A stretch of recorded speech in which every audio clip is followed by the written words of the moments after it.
Dear Mr. Jimmy Mistry, the whole wonderful team of DLC in Surat, all leaders from various walks of life in Surat, ladies and gentlemen. It was about 1.5 years back.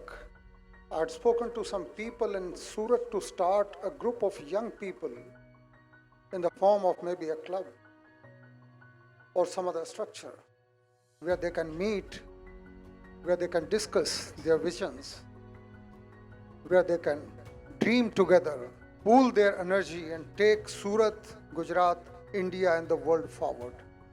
And when Rachit and his team came to me and asked me to join them in this evening, I thought it was a dream come true.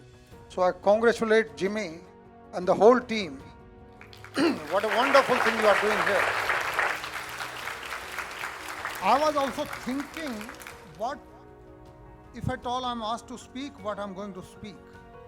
And I was very careful that I should not be wasting your time. Not wasting time is very, very critical, because young India today needs to think bigger and get stronger. And why so? Because we are the largest nation in the world today. We have crossed China as far as population is concerned. And we need no foreign expert to come and tell us that the 21st century belongs to us. It certainly does. We know it, and our Honorable Prime Minister has been proclaiming it, and the world has acceded to this recognition by making him the president of the group of 20, G20. These are some of the things, along with the fact that India is now seeking a rightful place in the Committee of Nations. पूरी दुनिया में हिंदुस्तान का कभी एक unique position थी पूरी दुनिया में, जब लोग सीखने के लिए यहाँ आते थे। और आज हम इकट्ठे हुए हैं उस वक्त जबकि ह्यूमन डेवलपमेंट इंडेक्स के 191 देशों में से हमारी पोजीशन 132वीं है। ये है तो जहाँ है उससे आगे हम कैसे जाएंगे। मेरा मानना है कि DLC rather than being a talking club, DLC will address issues like this. हम कौन थे, क्या हो गए हैं और क्या होंगे अभी। हम कौन थे, क्या हो गए हैं और क्या होंगे अभी। आओ विचारें बैठकर हम ये समस्याएं सभी। संसार को पहले हम ही ने ज्ञान भिक्षा दान दी, आचार की, व्यवहार की, व्यापार की, विज्ञान की। We had a very, very unique position in the world of philosophy, in the world of religion, in the world of outlying frontiers of knowledge and wisdom. And then we lost it. And we are trying to regain it. 21st century belongs to India, and nobody can deny it, because we are the fastest major economy, fastest growing major economy in the world today. Even today, the estimate is will grow at 6.4% when the whole world is facing problems in economy. This will take us further, because we are amongst the youngest nations in the world, because our median age is 28.7 years. When China is 37.4, America's median age is 37.5. England is 41 years, Germany is 47 years, and Japan is 48 years. And we are knocking them that they are getting old, and India is full of young people.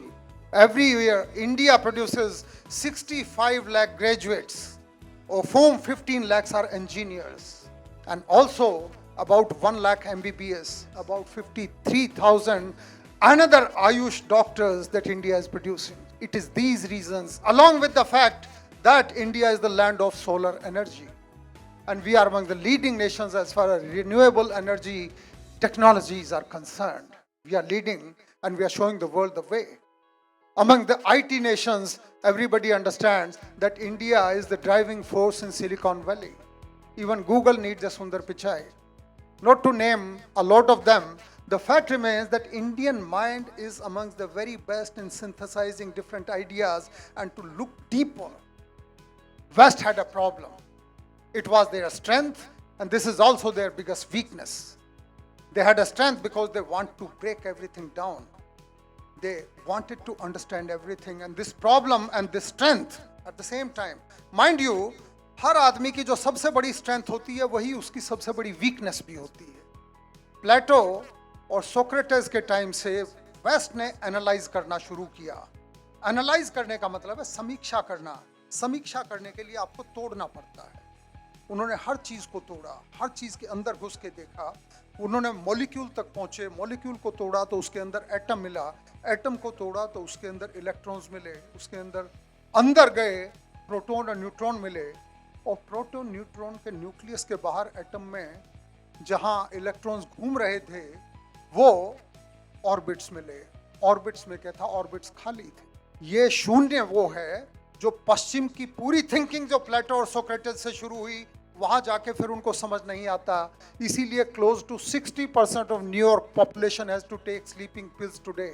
आगे क्या?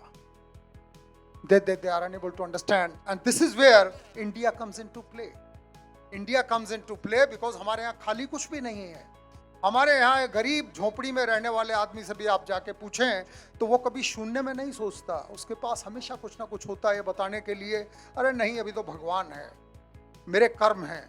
हमारी पूरी जो philosophy थी, वेदांत था, वेद थे, उपनिषद थे, उसके 5 ब्रह्म वाक्य में पश्चिम जहां जाके रुक गया उससे आगे हमारी फिलॉसफी शुरू होती है। शंकराचार्य ने एकात्मवादी monistic explanation of our whole philosophy उन्होंने दिया था, एको ब्रह्म द्वितीयो नास्ति, अहम ब्रह्मास्मि तत्वमसि, सर्वम खलु इदम ब्रह्म। ब्रह्म सर्वव्यापक है, मैं भी ब्रह्म हूं, आप भी ब्रह्म हैं। इस पूरे ब्रह्मांड में एकमात्र ब्रह्म है, उसके अतिरिक्त और कुछ भी नहीं। सत्यम ब्रह्म जगत मिथ्या, सत्य सिर्फ ब्रह्म है, उसके अलावा सब मिथ्या है। जो अलग अलग स्वरूप दिख रहे हैं वो माया के कारण दिख रहे हैं। Now the scientists are reaching this place. Rutherford ने जब एटम तोड़ा तो उसको भी अल्टीमेटली वहीं पहुंचना पड़ा कि वो एटम कहो या ब्रह्म कहो, अल्टीमेटली अल्टीमेट इकाई तो वही है। I am not asking you to see glory in our antiquity, no. प्राचीन भारत की सभ्यता के गौरव में फंस के उसको याद करके उससे आगे स्टेप लिए बिना हम फंसे रह गए, और यही कारण था कि हमने पहली रिवॉल्यूशन इस दुनिया के मिस कर दी। We have to be proud of our past, but we are not steep into that. We have to go ahead, we have to step ahead, and with that driving force we have to lead the nation and we have to lead the world. पहली renaissance जब आदमी ने प्राचीन काल से निकल के नए विचारों को सोचना शुरू किया, नए साइंटिफिक आइडियाज़ को सोचना शुरू किया, नए सांस्कृतिक तरीकों को सोचना शुरू किया, आर्ट्स और कल्चर में नए फ्रंटियर्स को टच करना शुरू किया, वहाँ हम पिछड़ गए। क्योंकि उसी वक्त गलीलियो था जो बोल रहा था, पूरी चर्च उसको बोल रही थी कि सन तो अर्थ के चारों तरफ घूमता है। गलीलियो जो कई साल से पूरी रात टेलीस्कोप लगा के देखता था, सब स्टार्स का मूवमेंट देखता था, मून का मूवमेंट देखता था, सन का मूवमेंट देखता था, और उसकी कैलकुलेशंस को क्लियर बता रही थी कि सूर्य धरती के चारों तरफ नहीं घूमता है, घूमती तो धरती है। अब पॉप और पूरी कैथोलिक चर्च उसके अगेंस्ट खड़ी हो गई और उसको एक धार्मिक चर्च में ले जाके, एक कोर्ट में ले जाके खड़ा कर दिया, और उसको मृत्यु दंड घोषण करने वाले थे। उसके दोस्तों ने कहा कि मान जा, तेरी जान बचा ले, साइंस तभी आगे चलेगी, जान बचाएगा। गलीलियो को यह कहना पड़ा कि बात आपकी ठीक है, जान बचाने के लिए उसने इतना बोला, फिर माइक की तरफ से मुंह हटा के बोला लेकिन घूमती तो अभी भी धरती ही है। ये कल्चरल रिनाइंसा की, ये साइंटिफिक थॉट की रिनाइंसा की पुनरुत्थान का ये पहला काल था जब आदमी ने सोचना शुरू किया। उसी के साथ गुटनबर्ग एक आदमी था जो सिर्फ एक सुनार के यहाँ छोटी छोटी मशीनों का काम करता था, आभूषण बनाने का काम करता था। वहीं उसने सोचा कि क्या कोई ऐसी चीज़ बनाई जा सकती है जो शब्दों को प्रिंट कर सके। उसने पहली प्रिंटिंग मशीन बनाई। उसको दुनिया की आज तक की सबसे इंपॉर्टेंट इन्वेंशंस में से नंबर 2 की रैंकिंग उसको मिली। प्रिंटिंग मशीन जो गुटनबर्ग ने बनाई, वो जर्मन था, जर्मनी फ्रांस में घूमता था और वहाँ उसने वो मशीन बनाई।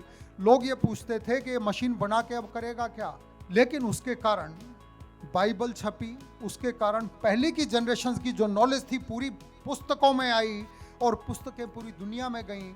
एक पीढ़ी का संचित ज्ञान अगली पीढ़ी को मिलना शुरू हुआ, और उसी के कारण रेट ऑफ ग्रोथ रेनेसां के बाद 14, 15, 16 सेंचुरी के बाद एक क्रांति आई पूरी दुनिया में। दुनिया में आदमी आगे बढ़ा, वहाँ तक बढ़ा कि आज वो भगवान होने का प्रयास कर रहा है। हमने वो पहली क्रांति मिस कर दी, क्योंकि हम गुलामी में फंसे हुए थे। गुलामी की मानसिकता बहुत खतरनाक है। डेला क्लब स्टार्ट करने से पहले मैं जिमी को, रचित को, पूरी टीम को एक वार्निंग देना चाहता हूं कि ये टी क्लब नहीं बनना चाहिए, ये कॉफी क्लब नहीं बनना चाहिए, ये टोस्ट क्लब नहीं बनना चाहिए, ये डिनर का एक बहाना नहीं बनना चाहिए। अंधे अंधा ठेलिया दोनों कूप पड़ंत। यदि आप अपना दिमाग नहीं खोलेंगे, यदि आंख नहीं खोलेंगे, कान नहीं खोलेंगे, ज्ञान को चारों तरफ से लाके इकट्ठा करने का, सिंथेसिस का प्रयास नहीं करेंगे, तो अज्ञानता में आप डिनर करते रहिए, लंच करते रहिए, चाय पानी पीते रहिए, बातें करते रहिए, नए नए ब्रांड्स की बातें करते रहिए, वो हाल वैसा ही होगा। दो अंधे एक दूसरे को रास्ता दिखाएं, दोनों कुएं में जाके गिरेंगे। मैं इस यंग जनरेशन के जो रिप्रेजेंटेटिव्स यहाँ हैं, यहाँ मेरे एक young assistant commissioner of police हैं, जिनको मैंने बोला था कि आप भी यहाँ आइए, क्योंकि बिजनेस आइसोलेशन में नहीं बढ़ता।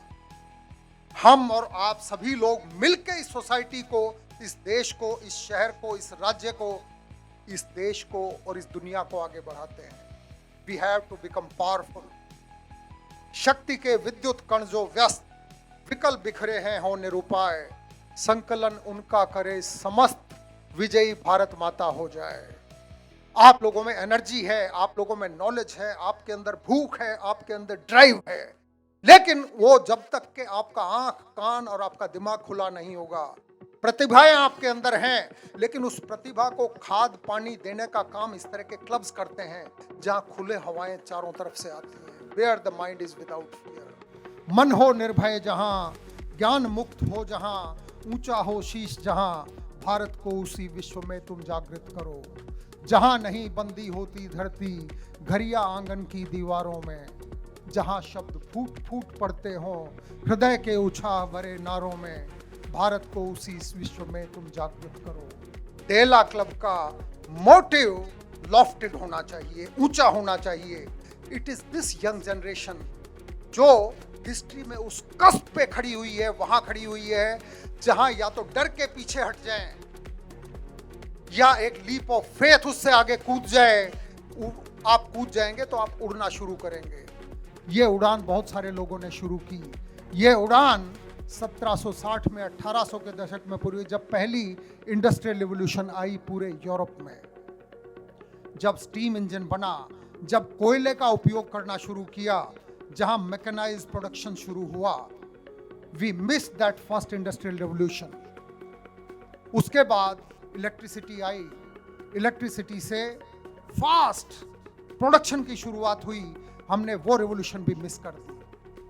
हम किसी वक्त दुनिया में सबसे आगे थे, लेकिन हमने रेनेसां मिस किया, हमने फर्स्ट इंडस्ट्रियल रिवॉल्यूशन मिस की, सेकंड इंडस्ट्रियल रिवॉल्यूशन मिस की, थर्ड इंडस्ट्रियल रिवॉल्यूशन में हमारी आंख खुलनी शुरू हुई। थर्ड इंडस्ट्रियल रिवॉल्यूशन वो थी जिसमें इलेक्ट्रॉनिक्स थी, जिसमें आईटी था, जिसका आगाज अब हो चुका है, जो 21st सेंचुरी को डिफाइन कर रही है, जिसमें पूरी दुनिया स्वीकार कर रही है कि भारत के आईटी प्रोफेशनल्स के बिना सिलिकॉन वैली भी नहीं चल सकती है। और भारत में भले ही क्वालिटी आज इतनी अच्छी ना हो, भले ही हमारे पास पेटेंट्स आईटी की फील्ड में वर्ल्ड लेवल के ना हो, लेकिन अब इतना बड़ा मास हमारे पास आईटी एक्सपर्ट्स का और इंजीनियर्स का हो गया है, चाहे उन्होंने बीएससी आईटी किया हो, चाहे उनको बेसिक्स पता हो इलेक्ट्रॉनिक्स के, कि जहाँ से क्वालिटी की शुरुआत होने वाली है। और उसके बिना हम आगे नहीं बढ़ेंगे। जब तक के इस रिवॉल्यूशन में हम लीडिंग नेशन नहीं बनते, तब तक हम 142 करोड़ देशवासी होते हुए भी हम पीछे रह जाएंगे। यही हमारे देश के माननीय प्रधानमंत्री जी बार बार इस देश को उत्साहित करने का प्रयास कर रहे हैं। वो बता रहे हैं कि ये सेंचुरी भारत की है। वो बता रहे हैं कि भारत इस इंडस्ट्रियल रिवॉल्यूशन को मिस करना अफोर्ड नहीं कर सकता। ये इंडस्ट्रियल रिवॉल्यूशन मतलब we are talking in terms of ChatGPT. We are talking in terms of Bard by Google. We are talking about metaverse. We are talking about 5G, where America and China are the leading nations. Where all cutting edge research is taking place in Israel. India still is not there. What the Honorable Prime Minister is telling us that we have to think big, and the world has started taking note of his presence. Turkey में earthquake आता है, उसमें amongst the first team to reach for succor, for help and support is Indian NDRF. They go and they start helping them. In the South Pacific China Sea, India was never taken note of, but now India matters. When India speaks amongst the Committee of Nations, the world listens. दुनिया में आपको history समझना बहुत ज़रूरी है. मैंने आपको बताया रेनेसां की बस हमने मिस की, फर्स्ट इंडस्ट्रियल रिवोल्यूशन मिस की, सेकंड इंडस्ट्रियल रिवोल्यूशन मिस की. ये वो इंडस्ट्रियल रिवोल्यूशन है जिसमें हमें चढ़ जाना है इस बस पे, जिस पे हमें लीडिंग नेशन बनना है, और वो बने बिना हम वहाँ नहीं पहुँच पाएंगे जहाँ हम पहुँचना चाहते हैं. हमें गलतफहमी ये भी नहीं होनी चाहिए कि हमें कोई प्रॉब्लम्स नहीं है. हमारे देश में आज भी गरीबी है, अनएम्प्लॉयमेंट है, इनइक्वालिटी है, जेंडर सेंसिटाइजेशन की कमी है, कास्टिज्म की प्रॉब्लम है, क्वालिटी ऑफ एजुकेशन अच्छी नहीं है, हेल्थ फैसिलिटीज इंप्रूव करनी है. And this is what the honourable prime minister is trying to draw our attention towards. He is telling us that India is in the cusp of history now where India can start flying. क्यों मैं ये चीज़ बोल रहा हूँ आप सबके सामने, DLC members के सामने, आप सभी सिटी के लीडर्स हैं आपके सामने, जिमी के सामने मैं ये चीज़ इसलिए बोल रहा हूँ कि 2025 में इंडिया में 69 सिटीज़ ऐसे होंगे जिनकी पॉपुलेशन 1 मिलियन या उससे ज़्यादा होगी. इस दुनिया में और कोई देश ऐसा नहीं होगा जिसमें 69 सिटीज़ 1 मिलियन से ज़्यादा पॉपुलेशन के होंगे. Cities are platforms of growth. All of us are witnessing what Surat is doing to Gujarat. सूरत को जिन्होंने 1980 में देखा था, it was one of the dirty cities. 1990 में it was certainly among the dirtiest cities in India. 2000 में सूरत started waking up. Plague के बाद, earthquake के बाद, उसके बाद अलग अलग डिफरेंट जो कैलामिटीज हुई, यहाँ फ्लड्स आए, और Surat today is the second cleanest city in India. It means Surat has already woken up. Surat is the smartest city in India. Surat has the distinction of having maximum number of flyovers and bridges in India. Surat cuts and polishes 94% of the diamonds in the world. Surat is one of the major textile cities in India and also among the world. Surat is a very, very special city. DLC members, you are facing the challenge. सूरत में DLC का मतलब है कि यहाँ diamond की cutting और polishing ऐसी होनी चाहिए कि दुनिया को दिखे कि सॉलिटेयर्स तो यहाँ से हैं. इंडिया को डायरेक्शन देने का काम आपका है, वर्ल्ड में इंडिया को चमकाने का काम आपका है, अपने आप को आगे बढ़ाने का काम आपका है. आप यहाँ रुक नहीं सकते, चाय पानी डिनर पी के आप लोग निकल नहीं सकते, because the future is beckoning. भविष्य आपको पुकार रहा है. आप छोटे गोल्स में मत फंसिएगा. यहाँ बात प्रॉफिट मेकिंग की हो इम्पोर्टेंट नहीं है. There your life has to be significant. You have to make a difference. Your being here on this earth as a human being must be for a reason. That reason you have to look for and you have to live a significant life. आप लोग जो जीने की कोशिश करेंगे उसी quality life में से जीवन की सिग्निफिकेंस आप ढूंढेंगे. आप यदि छोटे छोटे गोल्स में पढ़ेंगे, अपनी अपनी कंपनी की थोड़ी नेटवर्किंग के चक्कर में पढ़ेंगे तो बहुत आगे तक नहीं जाएंगे. मैंने बताया अंधे अंधा ठेलिया दोनों कूद पड़ेंगे, दोनों कुएं में गिरेंगे, कोई आगे नहीं बढ़ेगा. लेकिन इससे आगे बढ़ने का यदि आप सोचेंगे तो मुझे कुछ याद आ रहा है. आप यदि सोचते हैं तो बड़ा सोचिए. गुमनाम से सितारे की मुझको नहीं तलाश. स्टार्स तो बहुत हैं इस दुनिया में. आकाश में रात को नज़र उठा के देखें तो छोटे मोटे बहुत सारे सितारे बहुत मिलेंगे आपको चमकते हुए, थोड़े धुंधले होते हैं. मैं यहाँ जो चीज़ बोल रहा हूँ गौर से सुनिए कि गुमनाम से सितारे की मुझको नहीं तलाश. मैं मुनफरीद हूँ, तू मुझे आफताब दे. मुझे सूरज चाहिए, मुझे सूर्य चाहिए जो सबको रोशन करे. छोटे मोटे सितारे, छोटे मोटे प्रॉफिट के गोल्स, थोड़ी बहुत नेटवर्किंग, थोड़ी बहुत कनेक्टिविटी, ये चीज़ें तो बहुत पुरानी हो गई, इससे फ़र्क नहीं पड़ा. आपको आगे बढ़ना है. दुनिया यदि आपको नोटिस करेगी, दुनिया में यदि आपकी कोई पोजीशन बनने वाली है तो उसके आपको बड़ा सोचना पड़ेगा. पूरी दुनिया ताकत को सलाम करती है. बहुत चीज़ें हैं, बहुत लोगों ने ताकत बनने की कोशिश की. मैंने रेनाइसा की बात की. 14th, 15th, 16th सेंचुरी में रेनाइसा हुई. एक आदमी था कोलंबस, उसने स्पेन के किंग को जाके कहा कि मैं इंडिया पहुंचना चाहता हूं, क्योंकि सबसे ज़्यादा वेल्थ वर्ल्ड में इंडिया में है। क्राउन ने उसको शिप दिया, उसको रिसोर्सेज दिए, खाने पीने दिया, जो आदमी उसको चाहिए थे वो दिए, और उसने कहा है कि मैं पूर्व की ओर से होके नहीं, मैं पश्चिम की तरफ से होके जाऊंगा। और वो बहामास पहुंच गया। उसको समझ नहीं आया, उसको लगा वो इंडिया पहुंच गया। उसके साथ ही एक दूसरा भी था, अमेरिगोस भी वहां पहुंचा, लेकिन उसको पता था कि ये अमेरिका है, इसीलिए आज अमेरिका का नाम अमेरिका अमेरिगोस के नाम पे है। आपको पता होना चाहिए आप कहाँ जा रहे हैं। Columbus made a difference. He showed to the world there is a big land full of opportunities. For them it was El Dorado, the land of gold. वहाँ जाके पूरी दुनिया को उन्होंने दिखाया कि यहाँ कितने रिसोर्सेज हैं, और कितने, एक सेंचुरी से अमेरिका वर्ल्ड का सबसे पावरफुल कंट्री है। आज भी इस दुनिया में जीडीपी की जब काउंटिंग होती है, अमेरिकन जीडीपी $21 ट्रिलियन है। चाइना उसके बाद आता है $15 ट्रिलियन पे। We have started wakening up now, हमने जागना शुरू किया है। हमारी इकोनॉमी का साइज $2.7 ट्रिलियन है। We have just cross UK. जिस यूके ने 150-200 साल तक हम पे राज किया, आज उसकी इकोनॉमी को हमने क्रॉस कर लिया है। हमने फ्रांस को भी क्रॉस किया, हमने इटली को भी क्रॉस किया, और next target would be Germany, that is $3.5 trillion. उसके बाद जापान, क्लोज टू $5 ट्रिलियन।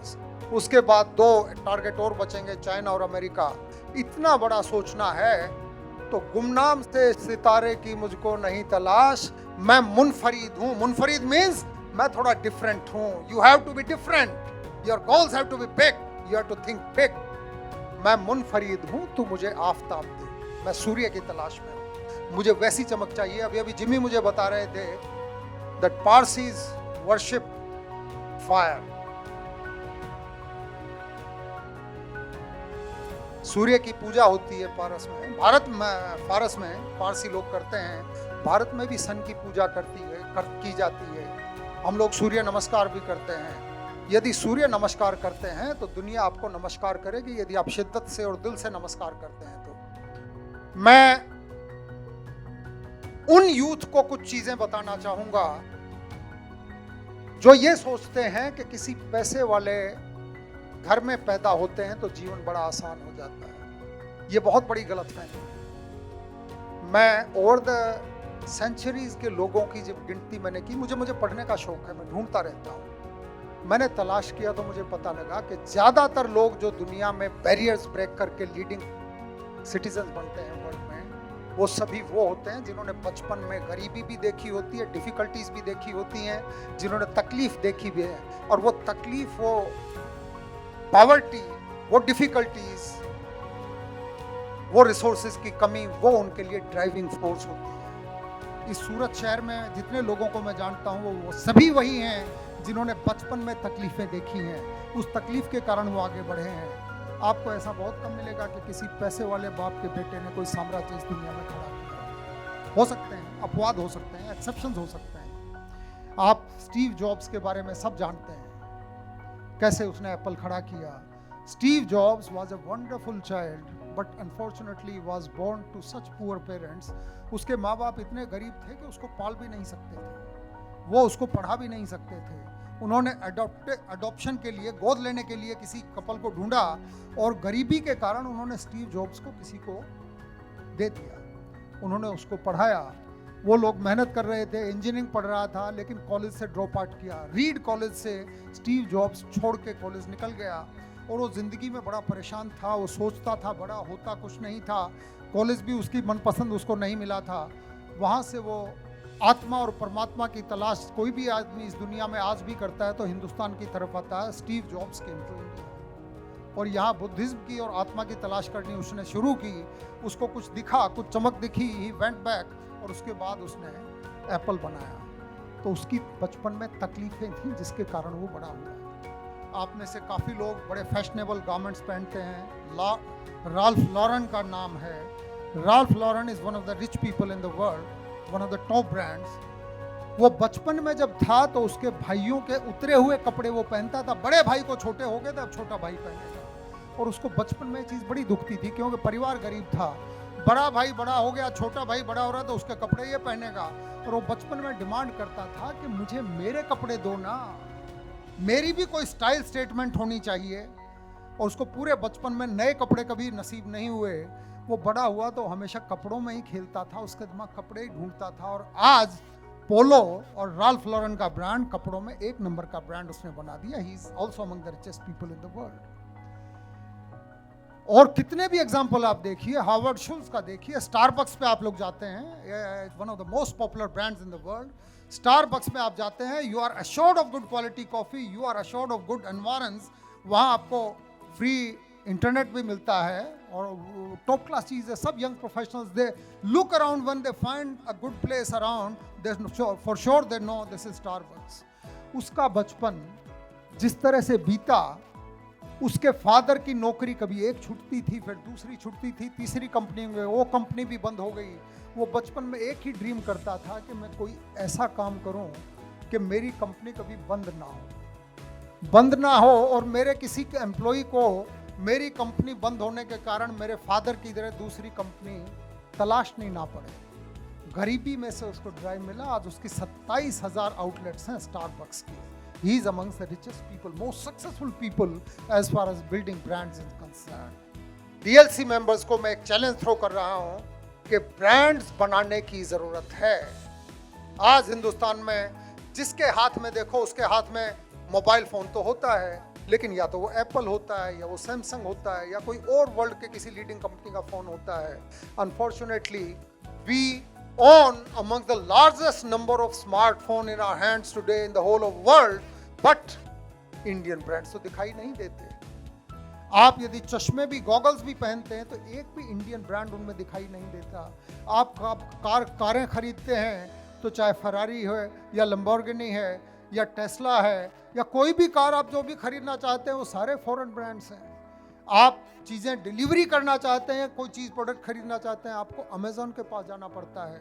इस दुनिया में कोई बीमार है, किसी को कुछ जानना है, कुछ भी, वो फटाफट गूगल पे उठा, लैरी पेज के गूगल से उसको चीज़ें देखनी पड़ती हैं। And these are the companies who are ruling the world today.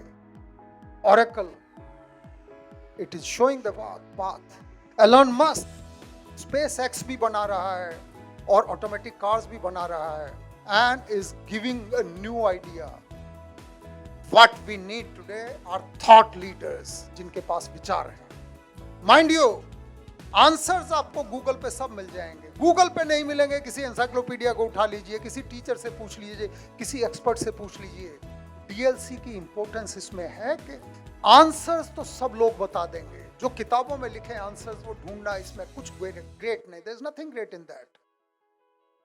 The greatness lies in asking right kind of questions. Questions वहां से निकलते हैं जहां आपकी मेधा काम करना शुरू करती है, जहां आपका विवेक काम करता है। मैंने इंडियन फिलॉसफी की बात की थी, जहां आपके अंदर का ब्रह्म जागृत होता है। जब आपकी अंतरात्मा आपको टकोरती है कि इस चीज को तलाश करो, ये क्या है। प्रतिभा के लिए पूरी दुनिया में टैलेंट की डेफिनेशंस नहीं हुई। इंडिया में बहुत पहले से टैलेंट की, प्रतिभा की एक डेफिनेशन है जो मुझे बड़ी पसंद है।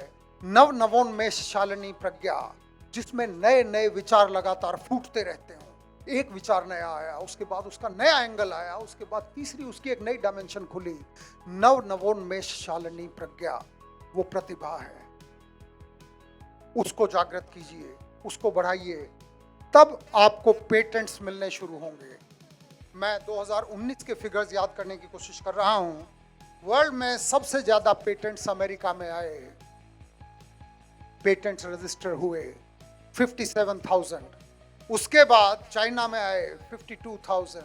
उसके बाद जर्मनी में आए, जापान में आए, इंग्लैंड में आए, फ्रांस में आए। Netherlands was number 20th। 3,200 patents Netherlands में रजिस्टर हुए। हम पहले 20 कंट्रीज में से नहीं थे। पेटेंट्स की बात मैं इसलिए कर रहा हूं कि इंटेलेक्चुअल प्रॉपर्टी राइट्स के बिना आप कुछ नहीं कर सकते इस दुनिया में। You'll get sold. आप खत्म हो जाएंगे, आप खो जाएंगे भीड़ में। पेटेंट्स के बिना आपके ब्रांड्स नहीं बनेंगे। वर्ल्ड के लीडिंग ब्रांड्स में आज आप न्यूयॉर्क में जाइए, 42nd स्ट्रीट पे जाइए, आप ऑक्सफोर्ड स्ट्रीट पे लंदन में जाइए, आप लॉस एंजलिस में जाइए, कितने इंडियन ब्रांड्स आपको दिखाई देते हैं। जिसका ब्रांड है, जो दिखता है, वो बिकता है। उसके बिना आपके पास कैपिटल नहीं आ सकती। ब्रांड बनाने के लिए आपको टॉप क्लास R&D की जरूरत है। टॉप क्लास R&D के लिए आपको right kind of question should arise in your mind. आपको सही तरह के प्रश्न पूछने की जरूरत है। सही तरह के प्रश्नों के बिना आप कभी रिसर्च नहीं कर सकते। रिसर्च नहीं करेंगे तो आपको पेटेंट्स नहीं मिलेंगे। पेटेंट्स नहीं मिलेंगे तो आपके ब्रांड्स नहीं मिलेंगे। इस दुष्चक्र में हम फंस के रहेंगे। आप यदि घिसी पिटी चीजों को यदि गूगल से ही तलाश करेंगे तो गूगल से आगे नहीं बढ़ सकते। There are people today in the world who are thinking beyond Google. This is a wonderful platform, and I find all of you looking very intently and trying to share with me what I'm thinking. It impels me to give you some more figures.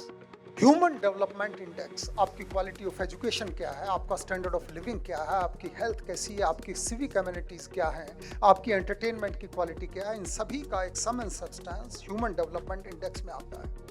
World में HDI में human development index standard of living में number 1 nation Norway है, number 2 is Switzerland, number 3 is Australia, number 4 is Sweden, then Netherlands, then Germany, then Singapore perhaps. And all these nations have HDI of more than 0.9 out of 1. Where are we? Developed nations, all of them have their HDI more than 0.8. 8 से ज़्यादा उनकी HDI है। हम कहाँ हैं? It's not a matter of feeling small.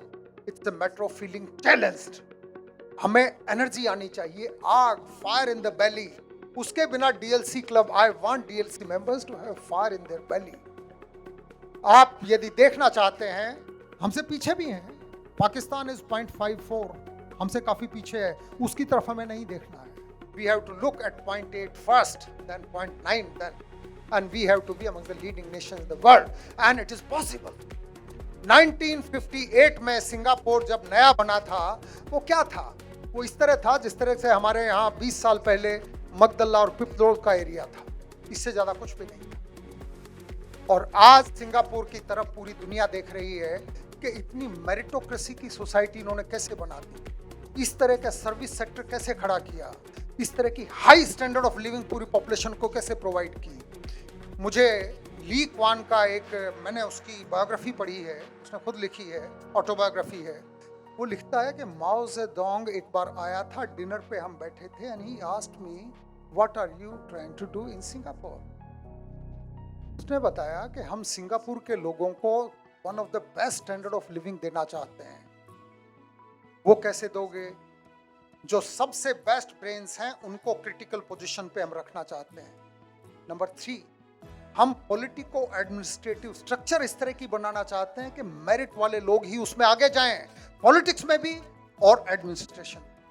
Mao Zedong didn't say anything, he went back, and with in 12 days a delegation, बड़ा important minister के साथ डेलीगेशन सिंगापुर आया।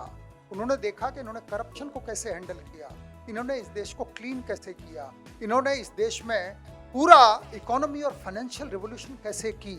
और China is outright following the Singapore model today. I don't mean China is our ideal. No, China is not our ideal. But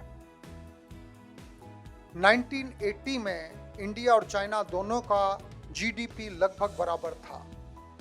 1980 I'm talking about. It was very old. Most of you were there that time. I was there. I just about reached the college. And I knew what Mao Zedong had done to China. Cultural revolution के नाम पे क्या किया था। कभी हंसी भी आती थी, कभी उन पे तरस भी आता था, because we are a vibrant democracy even that time, but we are steeped in part. हमारे प्राइम मिनिस्टर्स को बाहर जाना पड़ता था बैगिंग बॉल लेके कि हमें चावल दे दो, हमें गेहूं दे दो, क्योंकि 40-50 करोड़ लोगों को खाना खिलाने के लिए हमारे देश में फूड ग्रेन्स नहीं थे, रोटी नहीं थी खिलाने के लिए। इंडिया ने ग्रीन रिवोल्यूशन किया, आगे बढ़ा, उसके बाद लिबरलाइजेशन आया, आगे बढ़ा, धीरे धीरे आगे बढ़ा, और आज पोजीशन ये है कि G20 की प्रेसिडेंसी इंडिया के प्राइम मिनिस्टर साहब के पास आज है। आज इंडिया ने वर्ल्ड के लाइटेस्ट रॉकेट से सैटेलाइट ऑर्बिट में छोड़ दिया। Among the nuclear research We are among the leading nations in the world today. Super computer research में हम आगे बढ़ रहे हैं, ये हमारी स्ट्रेंथ्स हैं, लेकिन सिक्के के दोनों साइड हमें देखने पड़ेंगे, दोनों तरफ देखेंगे तभी पता लगेगा। पावरफुल होने की जरूरत है, we have to become strong. दुनिया सुनती नहीं है, कोई भाव नहीं देता है। दुनिया ध्यान किसकी तरफ देती है? जिसके अंदर ताकत हो। क्षमा शोभती उस भुजंग को जिसके पास गरल हो। क्षमा करना उसी सांप को शोभा देता है जिसके पास जहर हो। क्षमा शोभती उस भुजंग को जिसके पास गरल हो, उसका क्या जो दीनहीन विषहीन विनीत सरल हो। दीनहीन विषहीन विनीत और सरल, बैठ के आप हाथ पे हाथ रख के आप कुछ भी भगवान का नाम लेते रहिए, आत्मा परमात्मा की बात करते रहिए, उससे कुछ दुनिया को फर्क नहीं पड़ता। Nobody will take notice of. आपको IMF के पास, वर्ल्ड बैंक के पास जाना पड़ेगा, जैसे आज पाकिस्तान जा रहा है। हम उस स्टेज से आगे निकले हैं और आज दावोस में जब वो इंडिया बोलता है तो लोग सुनते हैं। बिल्डरबर्ग में जब इंडिया बोलता है लोग सुनते हैं। India is producing some of the major thought leaders in the world today, but we have still a very, very long way to go. जानना important है। Knowledge is said to be very, very important. यहाँ मुझसे पहले जो बोल रहे थे knowledge is critical, knowledge is very important. Yes, knowledge is important, but knowledge is not enough. मन जानत सब बात, बुद्धि तो सब जानती है। मन जानत सब बात, जानत भी अवगुण करे, काहे की कुसलात, कर दीपक कुएं पड़े। बुद्धि को तो सब पता है, अब गूगल पे देख लीजिए सब मिल जाएगा, आप किताबों में देख लीजिए सब मिल जाएगा। मैनेजमेंट की एक्सपर्ट की बुक्स कोई भी पढ़ सकता है, हैरोल्ड ऑफ कुंट्स को कोई भी पढ़ सकता है, पीटर ऑफ ड्रकर को कोई भी पढ़ सकता है, मैकार्थी को कोई भी पढ़ सकता है। वर्ल्ड में दुनिया भर की किताबें सब जाएगी, लेकिन नॉलेज होने से कुछ होता नहीं है। मन जानत सब बात, बुद्धि को तो सब पता है, जानत भी अवगुण करे। सब कुछ जानते हुए भी आप ऊंधे ऊंधे रास्ते पे जाते हैं। वो इस तरह का है कि आपके हाथ में तो दिया है, लालटेन तो आपके हाथ में, और आप फिर भी कुएं में पड़ रहे हैं, तो इसका मतलब उस लालटेन में प्रकाश नहीं है। उन सारी बातों का कोई अर्थ नहीं है जो आप जानते हैं, यदि आप आगे नहीं बढ़ रहे हैं, यदि आप स्ट्रॉन्ग नहीं है, यदि आप सेल्फ सफिशिएंट नहीं है। ये आत्मनिर्भर होना सिर्फ सूत्र नहीं है, ये दुनिया को ये बताने के लिए है कि इंडिया अब जाग गया है। आत्मनिर्भर भारत की बात जब आज भारत के बड़ा प्रधान करते हैं, प्राइम मिनिस्टर साहब करते हैं, उसका मतलब ये है कि हम अब अपने पैरों पे खड़े हो गए हैं, अब हम चलना शुरू कर चुके हैं, आगे हम दौड़ेंगे और उसके बाद टेक ऑफ स्टेज है जहाँ से हम फ्लाई करेंगे। उसके लिए बातें करने से कुछ नहीं होगा। मैं अभी फिर से रिपीट करूंगा, मन जानत सब बात, जानत भी अवगुण करे, काहे की कुसलात, कर दीपक कुएं पड़े। आप सब कुछ जानते हैं और फिर भी आप गरीब देशों में हैं, फिर भी आपका HDI दुनिया में 191 देशों में से 132वें नंबर पे है, तो वो सफिशिएंट नहीं है। उससे आगे बढ़ना चाहिए, आपको आगे बढ़ना चाहिए। Listen to criticism. मैं DLC क्लब मेंबर्स को फाइनली एक ही चीज सलाह दूंगा, लिसन टू द क्रिटिसिज्म। निंदक नियरे राखिए, आंगन कुटी छवाए। जो आपकी निंदा करता है, जो आपके फॉल्ट्स बताता है, जो आपकी कमजोरियां उजागर करता है, उसको नजदीक रखिए। निंदक नियरे राखिए, आंगन कुटी छवाए। अपने घर के बाजू में उसको एक फ्लैट भी दिलवा दीजिए ताकि आपसे दूर ना जाए, पास में ही रहे। निंदक नियरे राखिए, आंगन कुटी छवाए। बिन साबुन पानी बिना निर्मल करे स्वभाव। आपको डेली धोएगा वो, साबुन और पानी की भी जरूरत नहीं है, डेली बताएगा आपके अंदर तो ये कमी है, आपके अंदर तो ये कमी है। यहाँ टॉकिंग शॉप नहीं बनना है। आप एक दूसरे को फील गुड देते रहें, उससे कुछ होगा नहीं।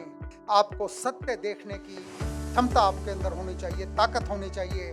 आपके आंख के अंदर इतनी कुव्वत होनी चाहिए कि आप अपनी कमजोरियों को भी पहचानें, आप आगे बढ़ें। Sky is the limit, India is the cusp of glory. Coming generations will remember कि 21वीं सदी में हम लोगों की एक जनरेशन ऐसी आई थी जिसने पंख फैलाए और उड़ना शुरू किया। I exhort DLC members to think big, to go high and fly. I wish you all the very, very best. Thank you. Jai Hind.